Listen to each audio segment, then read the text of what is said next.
Well, hello, and welcome to a very special episode of The Lines.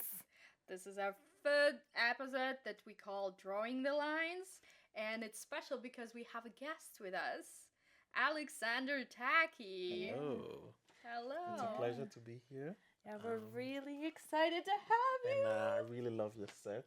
It looks beautiful. Yeah, you like it? Very creative.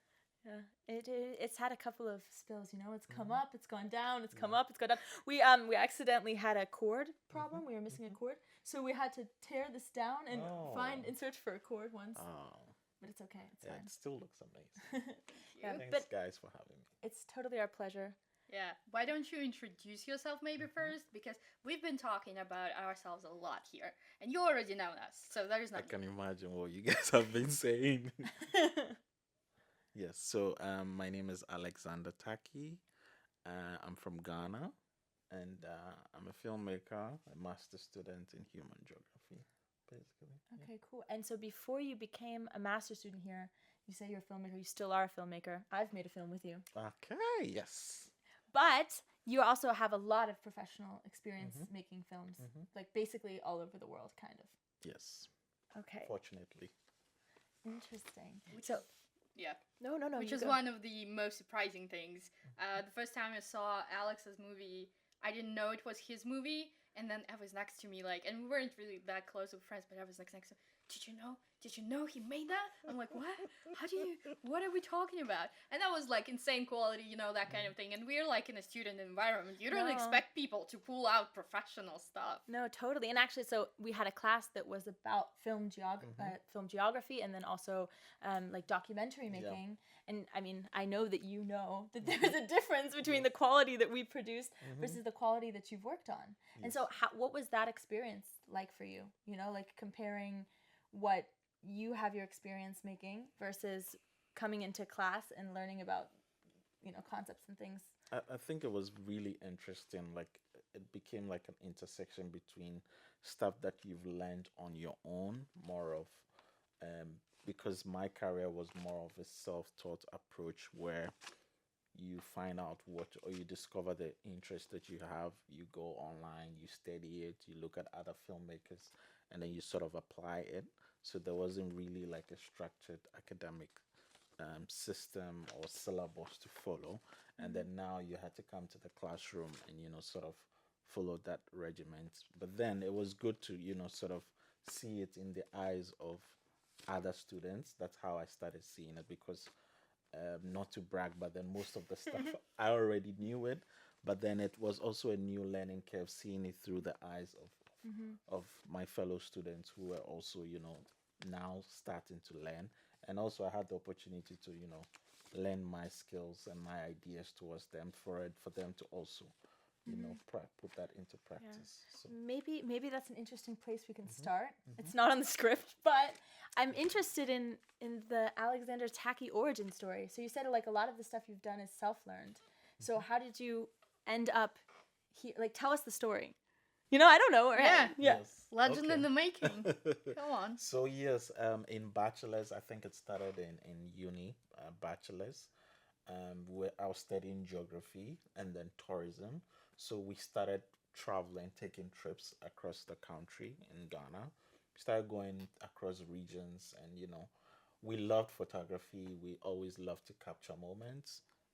Our groups, our classmates, we always love to capture the moments, and that's where the love of photography in the beginning started. Okay, so it started with It photography. started with photography.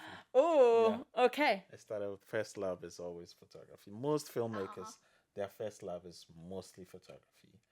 And then you capture these moments. You go to waterfalls, you go to different mountains. You're like, I need to get these moments, and that's when it started. So let's say I started going pro in third to final year. Started working on, just little projects, working with small, medium enterprise businesses, someone looking to, have some photos for their business, a product shoot, like a wedding, an event, a birthday shoot. Oh, my friend is having a birthday. Can you come take pictures?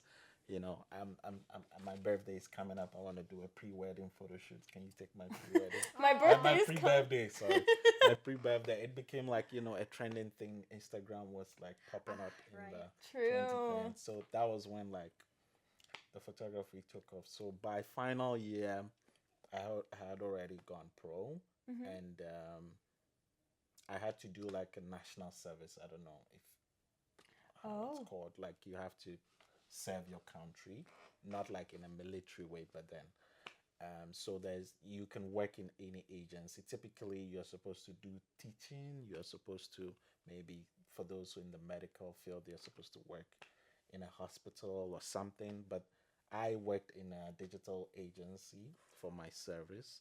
That's right after school. So that was 1 year. I didn't even complete, and like I just went, freelance and started just running. Yeah. So So you've pretty much, except for your service, you're always kind of like been your own boss. yes, yes, Okay. pretty much. And you think that there's a lot of freedom to that. It seems like there's a lot of freedom, but maybe not because you're working for clients. Yes, I would say that I agree that there's some sort of freedom, or it's a max.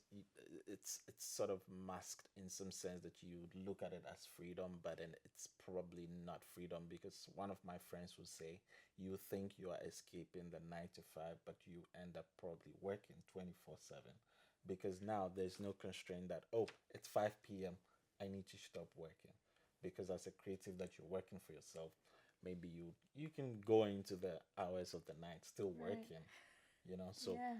it depends on you and how you approach it and how you balance your client work, because if you don't take care, you just end up not having any boundaries, like maybe a 9 to 5 will have like it's 5 p.m.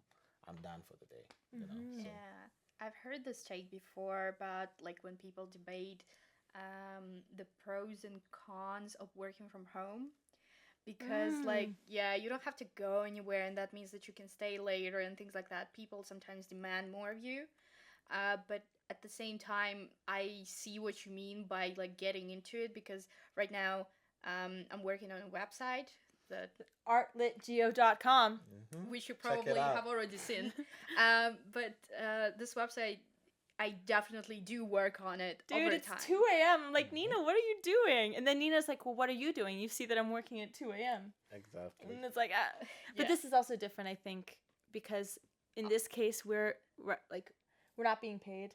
And This it's a is creative project. Like, it's a passion project for sure. But Yeah. I see what you mean in terms of stopping yourself because I've been thinking a lot about how lately, like, I miss reading, I miss doing something creatively with my hands. And every time I think about it, I'm like, no, I have to finish this first because it's also a creative thing. I don't want to put my creative juices into Yeah. other stuff and then not have enough of this project. Yeah. I think the important thing is to have a structure and say, okay, today I'm dedicating 3 hours to this. After that, I should also have to find time for other stuff. Else, it will just, swallow everything. Well, and as a professional freelance photographer, videographer, all of these things, you're also telling sometimes other people's stories, right? Exactly. So that kind of brings us into our topic of today because so this episode correlates with our theory of bringing the margin to the center versus centering the margin, whereas centering the margin is the better option of the two, by Bell Hooks. Are you familiar with it? I mean, I am familiar, but I've seen different perspectives. I would love to hear where our direction will be going. Yeah, totally. So, Nina, do you want to hit it or do you want me? No, it's okay. Okay. So, bringing the margin to the center is kind of historically what has been done to like represent people in media, right? So it's like you take a person, maybe tokenize them and bring them to the center.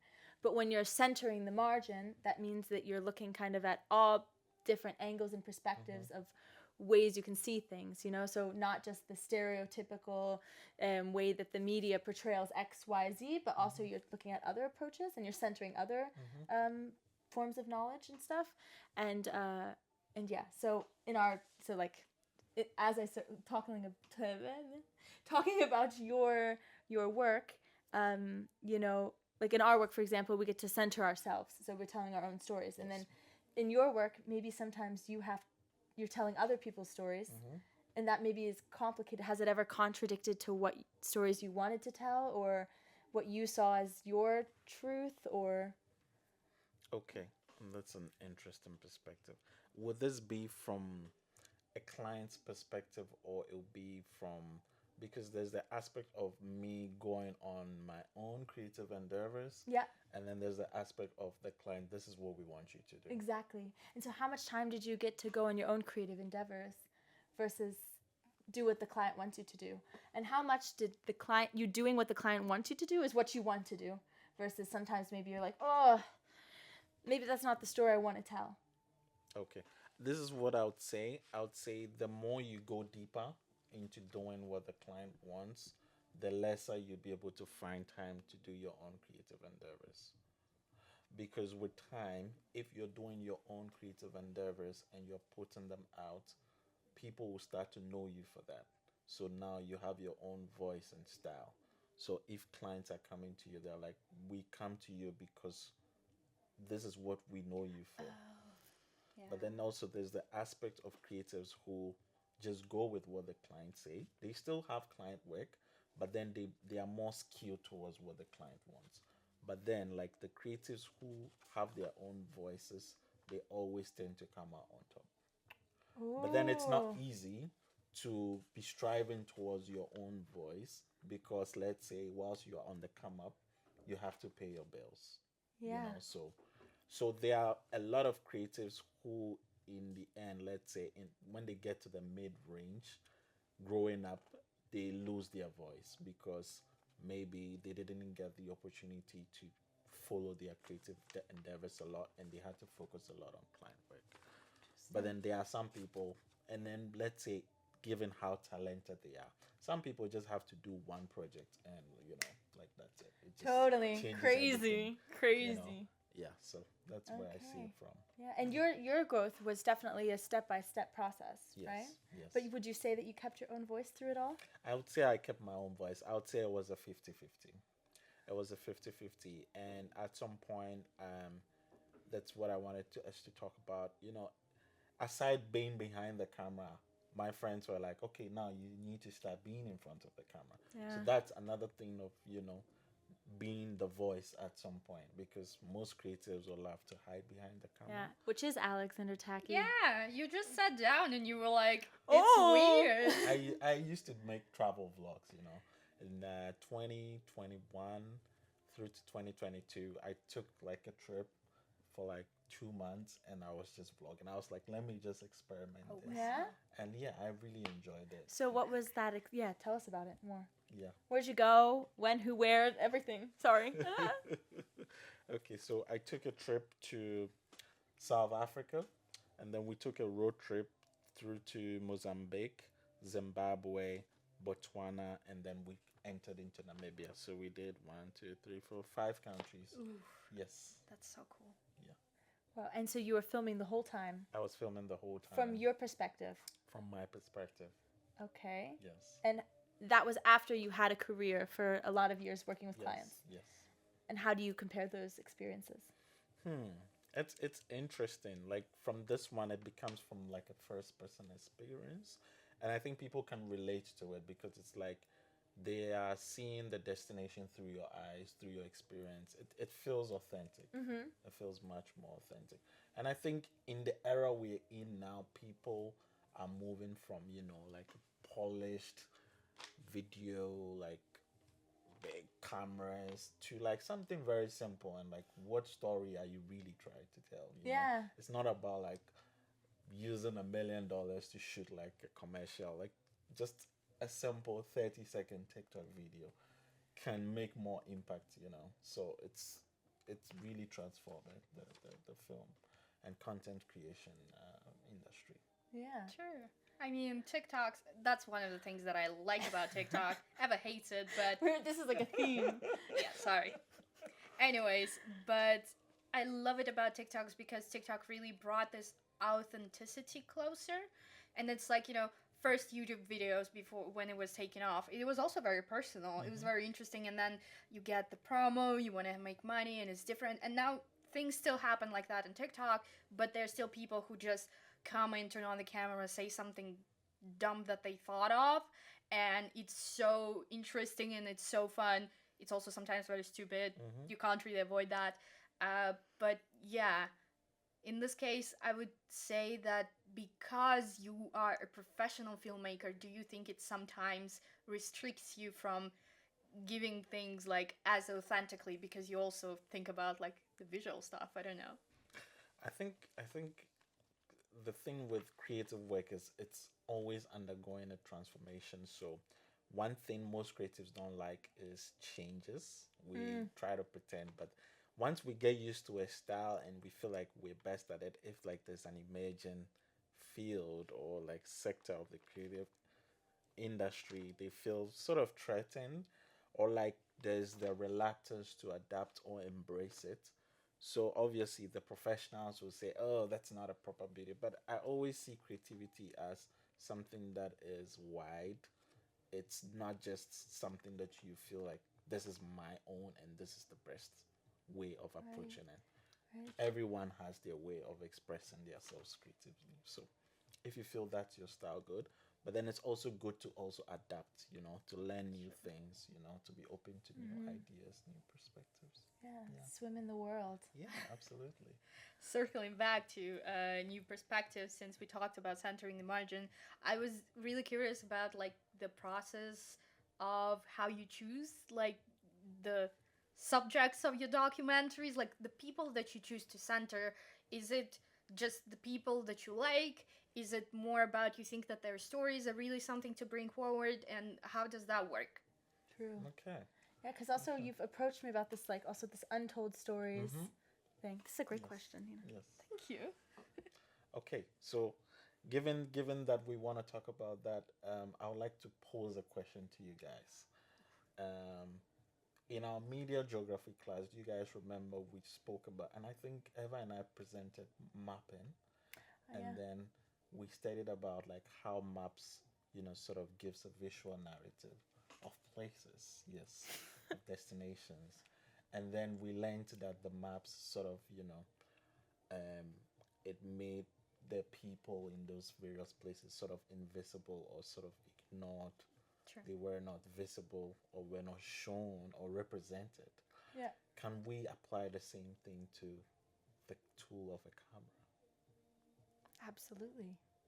Yes. So I was looking deep, for my academic blog, and then I realized that yes, there's a connection between maps and cameras, because the camera can also become a tool for a form of mapping, because through the camera, and then I also read like extensively that at some point with the invention of cameras, the European explorers started carrying the cameras along with the maps that they were having, because once they go to these places, the cartography, once they started detailing the information, they also captured images because they had to bring them back, to the investors, those who are invested in the expeditions, for them to see, oh, look at the place.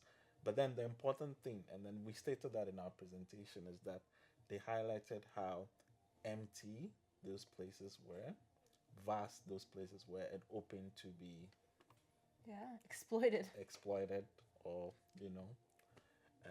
what's it called, controlled, because they named those places unknown territories. So I see the camera as a tool, um, as a form of mapping, so it depends. But then one important thing I think we brought in the conversation is that the camera also decides what is seen and what is not seen. So if I take a trip to mines, I cannot literally capture everything in mines. Yeah, but you're gonna try because you're always doing like these Yes. huge, vast aerial views. Exactly. And, no, but sorry, you Yes. can't capture everything. No, I agree. So if you come and you can choose what you want to film in mines, and whoever watches your film, whatever they see of mines, that is the picture they're gonna have in their mind, Yeah. because that is gonna impact their imagination.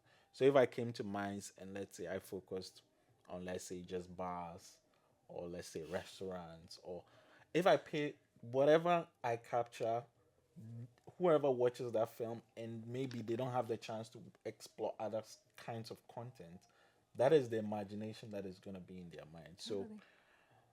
as a creative, your choices is really important, on what you want, the stories you want to tell. And just the same way we were studying and we said counter mapping as a decolonization approach, the camera can also be a tool to be able to counteract, setting narrative, post-colonial narratives that have been created through the camera. Totally. Well said. I think this is interesting because, like, thought experiment moment, you have like a colonial exhibitionist that's like going through and taking pictures of the vastness and whatever to bring back, and you give that same camera to an indigenous person of that land with the presupposition that they know they know everything about the camera. What are the things that people are gonna take pictures of would certainly be different. Yes. You know what I mean? Yes. Like it's at. There's actually a study. People have done that. Oh, interesting. I do not remember which study it was, unfortunately, but there were cases where when you come into the community and you do social research, it's one thing to like film them. It's another thing to give them the camera and let them film, because the things that they film themselves are never the things that you would think you need to film. Yeah. And the same goes with like when you want to know the land, right?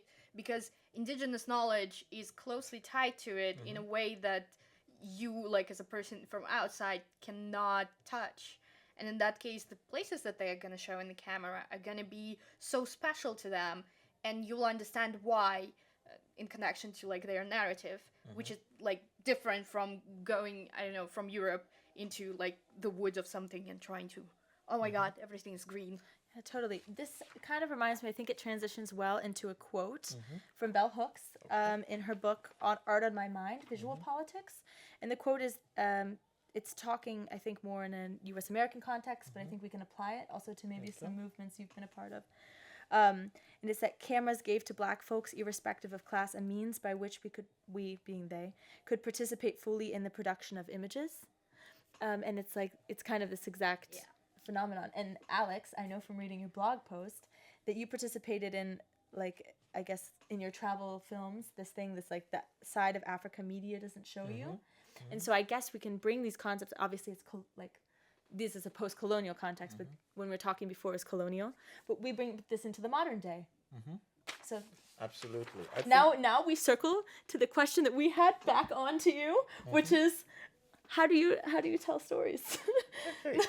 I think talking about the banner of the Africa that the media does not show you, I think it was more of people were tired of the image of Africa being poor kids or the savannah showing just wildlife, or portraying poverty in some sense, when like there's a lot of amazing destinations. There's another aspect of people trying to show like the rich people, the posh there's people of always some Africa. kind of lens, right? Yes, but showing your own lens is also powerful. yeah, showing the own lens, like expressing the culture, but then seeing it from like a first person perspective, not someone from the outside coming to tell you stories. It's like, now, as you said, you have your camera, now tell your own stories, tell your own narrative.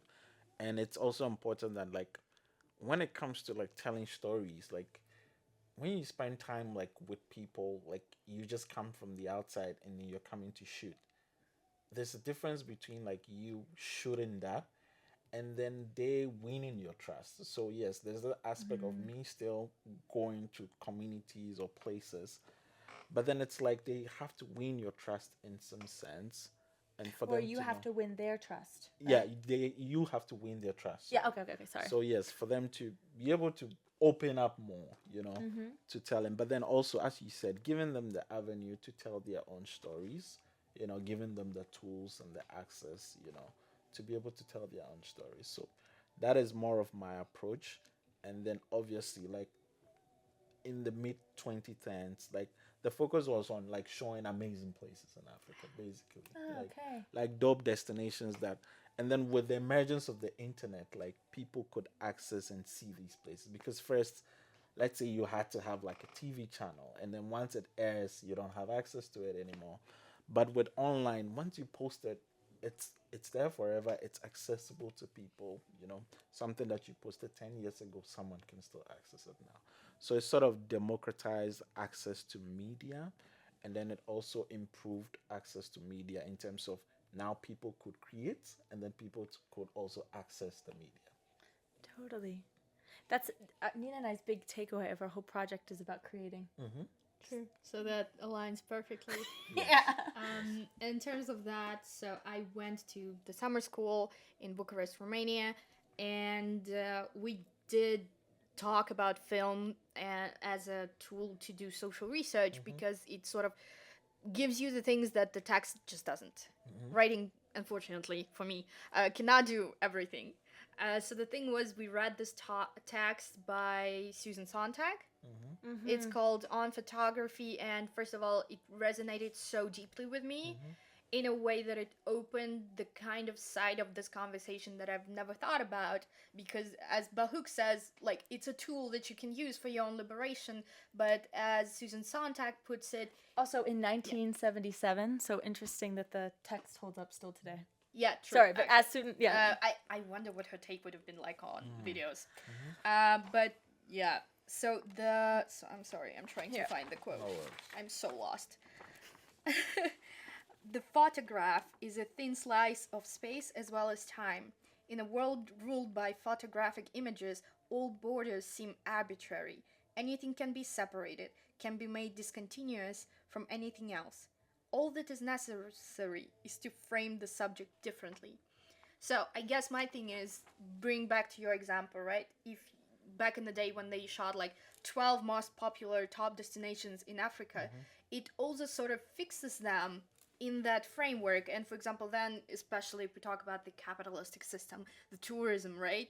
Then these places become something else because you captured them like that. You put them as a place, as a destination, once again, not just a thing of nature. So people go there and then it alters the place, but it first happened through the lens of the camera.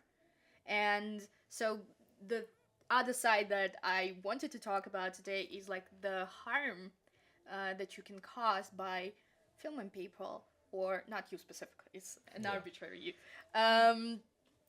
caused to people by filming them or capturing them and so on. Do you have any experience or? First of all, I would say she spoke from a certain perspective, so maybe it'll be good for us to understand it. Amen. In her time, most likely, access to cameras was for a special, level of people, class of people, because at that time, you had to use film, Yeah. I mean, Film was also very she's with expensive. Annie Leibovitz, so Yes. So her partner was Annie Leibovitz, who's still alive today, but is like one of the most famous and upper class photographer, photographers of all time. yeah. I mean, but still, I'm interested in their conversations. yeah. I mean, I still love Susan Sontag. Don't get me wrong, but I do think that's an interesting Yes. rebuttal there. So not Alex. everyone has access, and then once you create the images, it goes in print, it goes in a special magazine, it goes, for an exhibition. Like, so access to creating and then access to the distribution was limited. So whatever I give you is what you take. But now, let's say if I see a picture of mice and I have second thoughts, I can just go online and see a different narrative. Which is kind of even crazier, right? Exactly. But then imagine at that time, whatever I have in the magazine True, yeah. is what I get. But what I will say, to continue this exact quote, she then says that through photographs, the world becomes a series of unrelated freestanding particles. The camera makes reality atomic, manageable, opaque, and okay, so like it kind of is what you're saying. It's like you can literally now go to the internet and find another photo that paints a completely different reality of a place. Yes. And so now we're like split up into tons of different perspectives. Yes. But what she would say is that that it's a view of the world which denies interconnectedness. And I think that might be a perspective that you differ with, or that maybe that's not the case. Like maybe photography doesn't deny interconnectedness. It doesn't have to. Maybe it's just everything. Yeah. But then you see responsibility on your perspective goes both ways. Not just the creator, but then also the viewer as well. So, responsibility on your perspective goes both ways. Yes. So like now people would say, like, I don't know how to frame it, but like it's like now we're having a conversation, or like there's an argument about a topic and I'm like, I don't know about it, like I don't have an idea. It's like you have Google, like there's a saying like educate yourself. Like, I don't need to educate you. Amen. You know, in that But sense. then you educate yourself, and you have because of the things you've searched, it shows you 6 perspectives that are the opposite to the perspective that you mean when you say educate yourself. Oh yeah, the educate yourself thing is quite an interesting. It's getting harder and harder to discern. But then I'm trying to say that if you see a certain perspective, like, you also need to make an effort to say, okay, is this true? Like, what are there other perspectives to it? You know, critical thinking, putting effort into researching as well.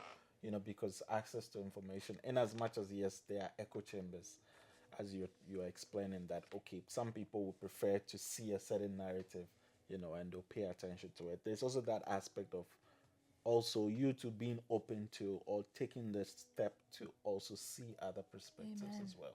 Yeah. Totally, because you can go into something. That's the thing about this project, actually, because I think that if someone went into this project with a really, really, really open mind, I don't think it matters what their perspective was before. I think they would come out and be like, oh yeah, okay. But I think that maybe someone will open the first page of our book and see the word queer and be like, oh, I'm out. Propaganda. But we're... DEI. Oh my goodness. But I think in this case it's also because, once again, I've been doing a lot of film documenting stuff, and in that case I think it's also the illusion, you know, that documentaries have of being the absolute truth and the absolute fact. And when we were in Bucharest, my documentary was about this little community of artists, and the thing was that the situation is very precarious. Like, it might not exist in a year or something like that. And first of all, there was this concern of whether we can actually post this online, whether we should mention the name of the place, because the thing is, you can still impact these things, like, unthinkingly. So the point, to add to what you said, I think it's very important to be conscious not only of just, like, pictures that we take, but also, like, the information that you give to the world, because in a lot of cases, people, like, shoot things on their phone, like videos, and they never know what it's gonna turn into, especially, like, with the internet and everything else. True. But also when you have a belief or something, or you want to challenge what is a normal thing, like, you know, I think it's very powerful if you have on the internet or and in the popular dialogue constant discourse about poor children, people posing with poor children, vast deserts, Sahara, okay, whatever. I wanted to say safari, but Sahara is also in Africa, so. But, you know, all of these things, and you want to challenge that and just put something out there into the internet that challenges that. That's also kind of, even if it does fix a place, or it's still against what is the status quo, so it's also pretty powerful. So it's like, it's interesting. The idea is also, I guess, when you talk a lot about the underprivileged communities, right, or minorities, the thing is that you also only pose them as minorities, and in that case, it's also just important to portray them as people. We read this, or just not let people portray themselves, right? True.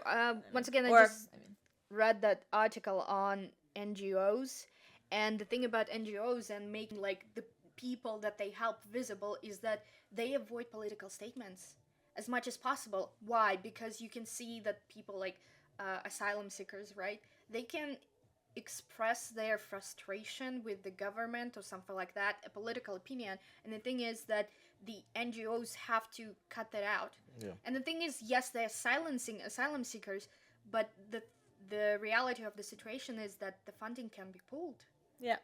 And it's a very interesting thing between, like, you know, silencing something or not showing something, where you really are extracting, like, political violence on people, but at the same time, in these, like, topics where it's not black and white, like, you have to think about the money, because that's the society that we live in. And which circles back to being a professional artist, because you have to think about the money, so it changes things. True. It really does. It really does. Well, I just want to end. You in your blog, you said that film geography shows that cinema is not only about seeing the world, but also about shaping it through framing, light, rhythm. And I just am happy that you're partaking in framing the world. And I mean, as we're doing here too, but I think that's what everyone should be doing, and that's really beautiful. Do you have anything you want to add? Alex segue. has a secret cookie for us somehow. He's like, oh, I have a secret cookie of Oh information. my god, yes, he didn't tell us. Okay, so yeah, well, one of the things we wanted to talk about, but of course we let the conversation go. We're having, it's very nice. And we started with it a little bit, but is this comparison of being a student and being a professional. And when we first sat down to like have a drink and talk about doing a podcast together, and having you on our episode, we talked a little bit. We asked Alex how he like tells untold stories, how he brings the margin to the center, and I think you had some interesting insight that now I'm gonna let you talk, or Nina, because I'm gonna stop talking. I think there's one perspective we can add. So let's say, how do we compare being a student and then a professional and then an immigrant or a migrant? Okay. Because let's say I think it would have been different if, let's say, I was still in my country and I was doing a master's. Okay. Like life would have, not really changed as much because you'd still maybe end up still going home, you know, still seeing the people you see every day. But this is the case where you are not just being a student, but you're moving to another country. True. So that's like a whole new experience, Yeah. So it's like you have to settle in as a student, but then also settle in the country, the new country, finding your way. There's a different language, a different setting. True, and you don't speak German. Yes, so you have to make new people, make new friends, whilst, And your passion kind of gets put onto the backbone too, right? Exactly, because now there's a lot going on. There's a lot going on. Most of your clients are back home. Okay. So professionally, you are actually starting all over again. Okay, so you felt like you've had to start over. I think I had to pause. Oof. Okay. You had to pause because you need to get a grip of what is happening, settling in, going to class. As you know, our course was very intensive, especially in the first semester. So you had to put your career on course. Your clients contacting you, and most of them are used to working with you.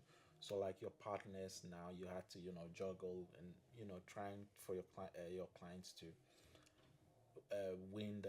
for your partners to win the trust of your partners that you work with. Else they'll have to look. I actually lost some clients as a result of moving. I still have some clients I work with, but my hands are off projects in Ghana. So I would say the professional career, let's say until now I'm working again through internship. That's when I can say, okay, it's now starting. But then during the studies, it just had to completely pause. Wow. And then I mean, it's also, if you think about geography and place, like you're in a different place, so the work has to change as well. Exactly. Especially like the creative output is never the same if you're in a different place. I agree. Came to Germany, the weather looked different. We went on the trip once with Alexander Tackie, and we went to this city. It was very beautiful. Yes, we went to Koblenz, and that was like, the weather wasn't that great, so everything was gray and everything else. My hair was probably the brightest thing in like 10-mile radius. Absolutely right. Yeah, but the thing was, then there was this beautiful sunset, and Alex like takes a lot of pictures, and he's like, this is the first like beautiful sunset that I've seen here in Germany, and it's been like 3 or 4 months since we've been here, and I'm kind of like, okay, yeah. But arriving, like the school system's weird because it starts in October, and you guys both arrived like early November or October, like late October and early November. We're the late comers. Yeah, and the weather is like, this is okay. You can't see camera, but the weather's really crap today too. Yeah, but also, I mean, I'm not that used I to mean, it. yeah, Nina's from Russia. But this is a weird misconception, but I'm from the US, but I went to university in New Orleans, so the weather's always amazing there. I mean, or it's too hot. Yeah. But like Germany gives me, and then I lived in Spain. That was also nice weather. Like the German weather is probably a big culture shock, even for the like blue skies, because Alex on his Visco, is it Visco? Yeah, Visco. Alex's Visco is like blue sky, blue sky, blue sky, blue sky, blue sky. As for you struggle to get the blue sky. And his style is very sky related, very like above everything, very Donna Haraway God trick. Alex likes to play God in his videography. Yeah, that's why there are drones there. Yeah. So that was an interesting thing, How do you feel now? Like it's been a year. Mm-hmm. Do you feel like, It's and you said almost a you said that you feel like you're like finally getting back into the flow of like finding work and things, but what about just how you feel as someone who's immigrated to a new country? Do you feel like you could stay here? Do you feel like I'm outie? Do you feel like you're just gonna ride with the wave? Do you feel like you've done the transition? I still don't think I've done the transition. I still think it's a process. As to whether I'm staying, I'm open to anything. Yeah, of course. Yeah. You just gotta be open. I mean. Yeah. So yeah, we're still transitioning. I'm still seeing how things are. I'm building the network in terms of professional aspects, But yeah, we're gradually getting there. Interesting. Yeah, So Nina and I, in our book, we've done like some autoethnography, and so we've reflected on our own identity and place and whatever. And maybe as like a question to close out this episode, unless you have more things to say, what is an aspect of your first places made? So like maybe Ghana, or maybe some places that you've traveled, or you've been a lot of places that you miss here. And or you can also talk about things, your first experiences here and the things you like here, or just talk about something about place in your experiences. Just say something about place, please. We're geographers, for God's sake. Since I travel a lot, I think it's sometimes very difficult to like be fixated on one place. So I would say yes, I miss home, but then maybe it's more of the people that and you're used to. But let's say also the food aspect. You miss putting eggs in everything?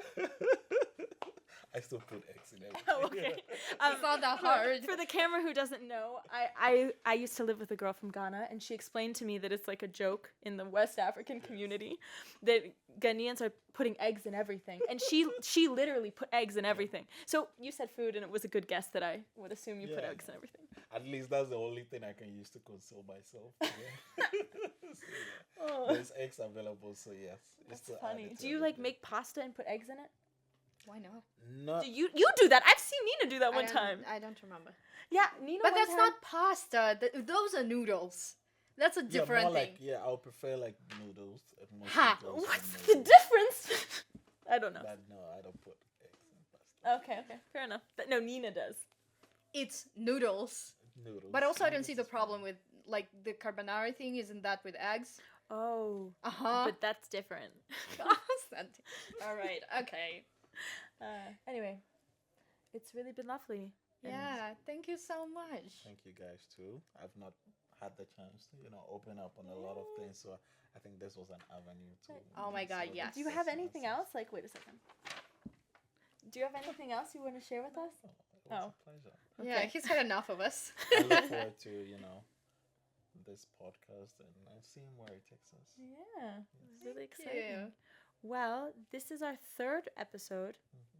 And moving forward, our next episode is also very exciting, actually, because we are not talking about a theory that is established. Yeah.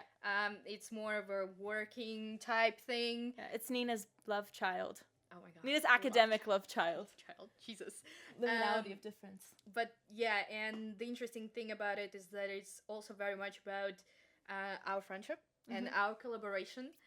Sorry, Alex, you can get out the frame. Yeah. I really look forward to it. Yeah. But yeah, we'll talk about it more next episode. Yeah, and we'll talk about ourselves. Yay. Amazing. Thank you so much. Yeah, thanks for the episode.